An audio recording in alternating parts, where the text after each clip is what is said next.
जब प्यार और शादी के विषय की बात आती है तो मुझे डर है कि आज कई ईसाई सलाह के लिए अविश्वासी दुनिया की ओर देखते हैं और सच कहूं तो यह साफ झलकता है। यह झगड़ों, अलगाव, दुर्व्यवहार, तलाक की दरों और कड़वे अभिरक्षा विवादों में दिखता है जो कई सालों तक चल सकते हैं। अगर आप जानना चाहते हैं कि परमेश्वर शादी के बारे में क्या कहते हैं तो 1 कुरिन्थियों 7 इस विषय पर सबसे विस्तृत अंशों में से एक है और आज हम इस अध्याय की ओर बढ़ रहे हैं। अब पौलुस यहां 7वें अध्याय की शुरुआत में लिखते हैं, अब उन बातों के विषय में जिनके बारे में तुमने मुझे लिखा था। ठीक है, अब एक पल के लिए रुकते हैं। स्पष्ट है कि कुरिन्थुस की कलीसिया ने पौलुस को शादी और संबंधों के बारे में कुछ सवाल लिखे थे। हमें उनके द्वारा भेजे गए सवालों की सूची नहीं मिली है। हमारे पास केवल पौलुस के उत्तर ही हैं। उनका पहला उत्तर यह संकेत देता है कि कलीसिया के लोग यह सोच रहे थे कि क्या अकेले और ब्रह्मचारी रहना ठीक है। पौलुस यहां पहले पद में लिखते हैं, पुरुष के लिए यह अच्छा है कि वह स्त्री को न छुए। दूसरे शब्दों में वह कह रहे हैं कि अकेले रहना कोई अधार्मिक बात नहीं है। एक अविवाहित वयस्क उतना ही परमेश्वर का आदर कर सकता है जितना कि एक विवाहित वयस्क, और यह बात कलीसिया के नेताओं को याद रखनी चाहिए। वैसे मुझे याद है कि एक पादरी ने एक अविवाहित महिला को यह कहकर बहुत निराश कर दिया था कि जब तक वह शादी नहीं कर लेती तब तक वह आत्मिक रूप से पूर्ण नहीं है और उसे पति खोजने के लिए और अधिक प्रयास करना चाहिए।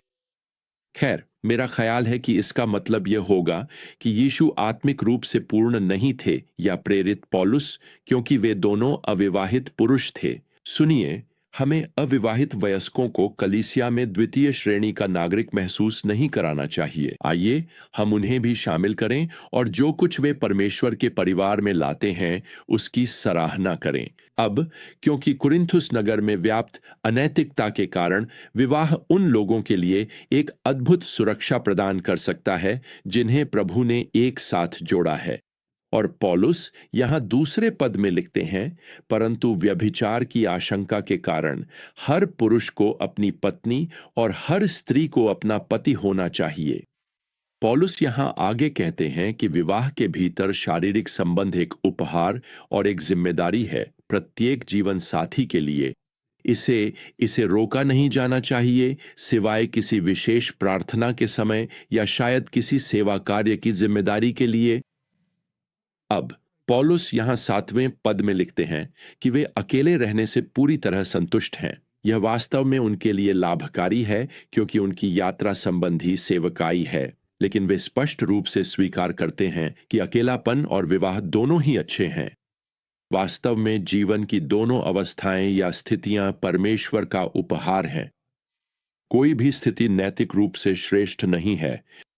दरअसल प्रियजनों, कोई भी धार्मिक व्यवस्था जो विवाह को अनिवार्य बनाती है वह गलत है, और कोई भी धर्म जो अपने नेताओं से अविवाहित रहने की अपेक्षा करता है वह भी बाइबल की एक दुखद गलत व्याख्या है। अब यहां 10वें पद में पौलुस विवाहित लोगों को कुछ निर्देश देना शुरू करते हैं। सरल शब्दों में कहें तो पौलुस कहते हैं कि जो मसीही लोग विवाहित हैं उन्हें एक साथ ही रहना चाहिए, और वे यह भी बताते हैं कि यह वही बात है जो प्रभु ने अपनी सेवकाई के दौरान वास्तव में कही थी। वह जीवन साथी जो बिना बाइबलिक आधार के अलग होता है उसे अविवाहित ही रहना चाहिए, लेकिन जिसे छोड़ दिया गया है वह पुनः विवाह कर सकता है। अब यहाँ 12वें पद में पौलुस उन विवाहों के बारे में बात करते हैं जहां एक जीवन साथी विश्वासी है और दूसरा नहीं है। अब एक मसीही को अविश्वासी से विवाह नहीं करना चाहिए, जैसा कि पौलुस यहां आगे 39वें पद में कहते हैं, लेकिन कई विश्वासियों ने इस आज्ञा की अनदेखी की है और वे असमान जुए में बंध गए हैं। तो उन विवाहित लोगों का क्या जिनमें से एक मसीह में विश्वास करता है और खैर दूसरा नहीं करता? यहां कलीसिया में वे एक सवाल के बारे में सोच रहे हैं। स्पष्ट है कि कुरिन्थुस की कलीसिया के लोग सोचते थे कि क्या उन्हें अपने अविश्वासी जीवन साथी से तलाक लेना चाहिए और फिर से शुरू करना चाहिए।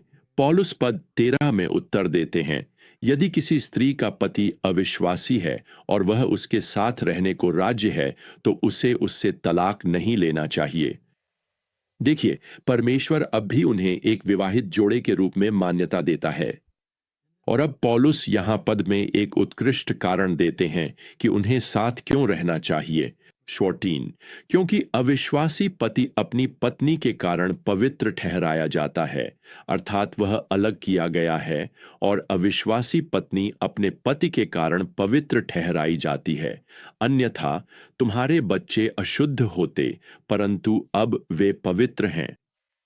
दूसरे शब्दों में पौलुस यहां कह रहे हैं कि जो विश्वास करने वाला जीवन साथी है, वह उस घर में एक धार्मिक प्रभाव की आशीषें लाता है, और यह उनके घर को उनके आत्मिक प्रभाव के कारण विशेष रूप से आशीषित बना देता है। हालांकि पौलुस यहां पद 15 में लिखते हैं, यदि अविश्वासी साथी अलग हो जाता है तो ऐसा ही होने दो।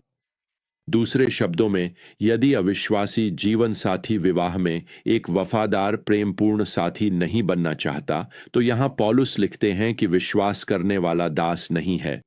आप इसे इस तरह भी अनुवाद कर सकते हैं, अब और बंधन में नहीं है। तो मसीही उस संबंध को बनाए रखने के लिए बाध्य नहीं है, और ऐसे में तलाक बाइबल के अनुसार उचित ठहराया जाएगा।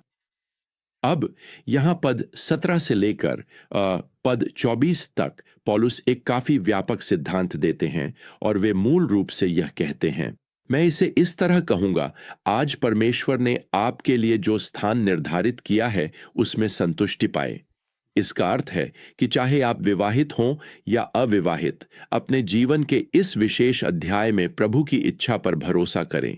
वह आपकी कहानी के लेखक हैं। हो सकता है कि भविष्य में उनके पास आपके लिए कुछ नए अध्याय हों, लेकिन इस बीच पन्नों को बहुत जल्दी पलटने की कोशिश न करें, और अपनी सोच के अनुसार जो होना चाहिए उसकी अपनी खुद की कहानी न लिखें।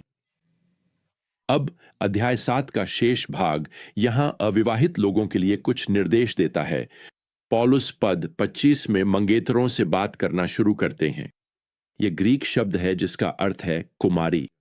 अब पौलुस स्पष्ट रूप से इस प्रश्न का उत्तर दे रहे हैं कि क्या कुमारियों को विवाह करना चाहिए। अब यह सवाल क्यों पूछा गया था, सच कहें तो आज हमारे लिए स्पष्ट नहीं है, लेकिन पौलुस 3 कारण बताते हैं कि कुमारी या अविवाहित रहना क्यों बेहतर हो सकता है। वह यहां पद 26 में कहते हैं कि तीव्र उत्पीड़न के कारण अविवाहित रहना उचित हो सकता है। दूसरे, वह यहां पद 29 में लिखते हैं, निर्धारित समय बहुत कम रह गया है।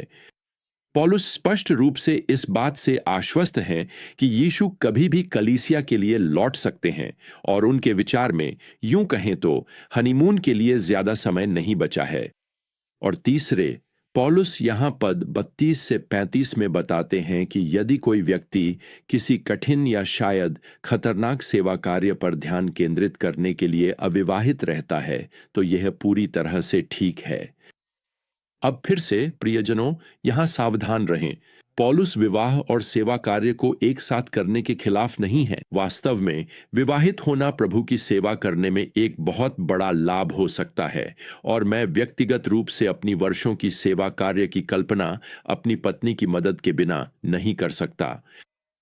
पौलुस बस इतना ईमानदार हैं कि वे अविवाहित वयस्कों को यह याद दिला रहे हैं कि विवाह के साथ जिम्मेदारियां आती हैं, और वे केवल इसलिए अपने परिवार की जिम्मेदारियों की अनदेखी नहीं कर सकते क्योंकि वे सेवा कार्य में लगे हुए हैं। मैं ऐसे पुरुषों को जानता हूं जो सेवा कार्य में तो सफल दिखे, लेकिन पति और पिता के रूप में असफल रहे। अगले भाग में पौलुस यहां 36 से 28 पदों में लिखते हैं, वह माता पिता के बारे में लिख रहे हैं, और विशेष रूप से वे उन युवाओं के पिता से संबोधित हैं जो विवाह की सामान्य आयु में हैं। अब उस समय की सांस्कृतिक प्रथा यह थी कि विवाह पिता पिता के बीच तय किए जाते थे। इसलिए पौलुस से जो सवाल पूछा गया होगा वह शायद कुछ ऐसा रहा होगा, क्या मसीही माता पिता को अपनी बेटियों के विवाह की व्यवस्था करनी चाहिए? खैर, यहां भी मूल रूप से वही सिद्धांत लागू होते हैं। पौलुस का मानना है कि वर्तमान समय में अविवाहित रहना बेहतर है क्योंकि कलीसिया पर बढ़ता हुआ उत्पीड़न है, लेकिन वह यह स्पष्ट करते हैं कि न तो विवाह और न ही अविवाहित रहना, दोनों में से कोई भी श्रेष्ठ नहीं है। दोनों विकल्प अच्छे हो सकते हैं। दोनों विकल्प परमेश्वर की इच्छा में हो सकते हैं। अब अंत में पौलुस यहाँ विधवाओं को संबोधित करते हुए 29वीं आयत में लिखते हैं, पत्नी अपने पति के जीवित रहते हुए उससे बंधी रहती है, परंतु यदि उसका पति मर जाए तो वह जिसे चाहे उससे विवाह करने के लिए स्वतंत्र है, परंतु प्रभु में ही। स्पष्ट है कि कुरिन्थुस की विधवाएं यह सोच रही थीं कि क्या वे एक से अधिक बार विवाह कर सकती हैं। पौलुस यह स्पष्ट करते हैं कि वे फिर से विवाह करने के लिए स्वतंत्र हैं। खैर, इस अध्याय में बहुत सारी जानकारी है और हमने इसे काफी जल्दी कवर किया है, लेकिन आइए मैं इसे 3 सरल सिद्धांतों में संक्षेपित कर दूं। पहला, परमेश्वर की दृष्टि में विवाह और अविवाहित रहना दोनों ही अच्छे हैं। बस अपने विकल्पों और समय का यथार्थवादी मूल्यांकन करें और परमेश्वर से बुद्धि पाने के लिए प्रतीक्षा करते समय भी यथार्थवादी रहें। दूसरा, विवाह स्थायी होना चाहिए। जब तक कि दूसरा जीवन साथी अब विवाह में रहना न चाहे या ऐसा जीवन न जिए जिससे विवाह के प्रति उसकी प्रतिबद्धता की कमी झलकती हो। ऐसे मामलों में प्रभु द्वारा तलाक और पुनर्विवाह की अनुमति है। तीसरा, हमारे जीवन का लक्ष्य न तो केवल विवाह करना होना चाहिए और न ही अविवाहित रहना। हमारे जीवन का लक्ष्य मसीह के साथ चलना है और उसे हमें उपयोग करने देना है ताकि सुसमाचार आगे बढ़े, उसकी महिमा हो, कलीसिया का निर्माण हो और शिष्य बनाए जाए। और यह सब चाहे आप विवाहित हों या अविवाहित, दोनों ही स्थितियों में संभव है। तो अगली बार तक प्रियजनों, प्रभु यीशु मसीह की अनुग्रह, परमेश्वर का प्रेम और पवित्र आत्मा की संगति आप सभी के साथ बनी रहे। आमीन।